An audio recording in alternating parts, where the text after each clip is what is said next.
कराची के इलाके मोमिनाबाद में भारी हथियारों से लैस 6 डकैतों ने पकवान सेंटर और करीब के घर को लूट लिया है। आपको बताएं कि 6 मुसल्लम मुल्जिमान ने मोमिनाबाद में पकवान सेंटर और घर में लूट मार की है। कराची में मुसलसल लूट मार की वारदातों में इजाफा होता हुआ दिखाई दे रहा है। कराची के इलाके मोमिनाबाद में भारी हथियारों से लैस 6 डकैतों ने पकवान सेंटर और करीब के घर को लूट लिया है। ये 6 मुसल्लम मुल्जिमान की जानिब से मोमिनाबाद में कार्रवाई की गई है। पकवान सेंटर और घर में लूट मार का ये वाकया पेश आया है। डाकुओं के पास एसएमजी समेत दीगर भारी असलहा मौजूद था। कराची के इलाके मोमिनाबाद में भारी हथियारों से लैस 6 डकैतों ने पकवान सेंटर्स और करीब के घर को लूट लिया है। 6 मुसल्लम मुल्जिमान ने मोमिनाबाद में पकवान सेंटर और घर में लूट मार की है, जबकि इलाका मकीनों के मुताबिक डाकुओं के पास एसएमजी समेत दीगर भारी असलहा मौजूद था। मजीद जानते हैं टॉन न्यूज़ के नुमाइंदे बिलाल खान से। जी बिलाल, अपडेट कीजिएगा इस कार्रवाई के हवाले से।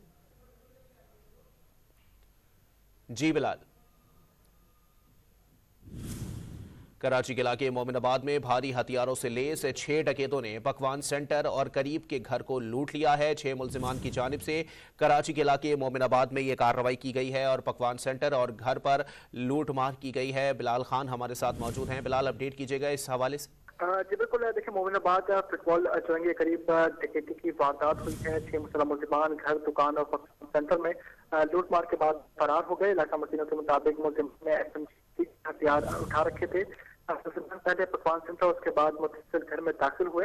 मुल्जिमान ने अपना पर मौजूद 3.5 लाख रुपए की कैश लूटा। घर में दाखिल होने के बाद बच्चों के टॉप, 2 घड़े और सोने के सेट लूट कर जो है वो फरार हुए। तमाम तर वाकई की जो है सीसीटीवी फुटेज भी सामने आई। इसके जायद मुल्जिमान ने घर में घुसकर अहलखाना को कमाल बनाकर असले के जोर पर वारदात की। फुटेज में मुल्जिमान को घर के अंदरूनी हिस्से मौजूद मोबाइल शॉप में लूटपाट करते हुए देखा जा सकता है, जबकि घर के अंदर पकवान सेंटर, मोबाइल शॉप का रास्ता भी था। जो अहलखाना है उनकी जानिब से कहा गया है कि मुल्जिमान तकरीबन 1 घंटे जायद घर में वारदात करते हैं। तमाम तर वाकई की पुलिस को कर दी गई है। बहुत शुक्रिया मोहम्मद बिलाल खान अपडेट करने के लिए।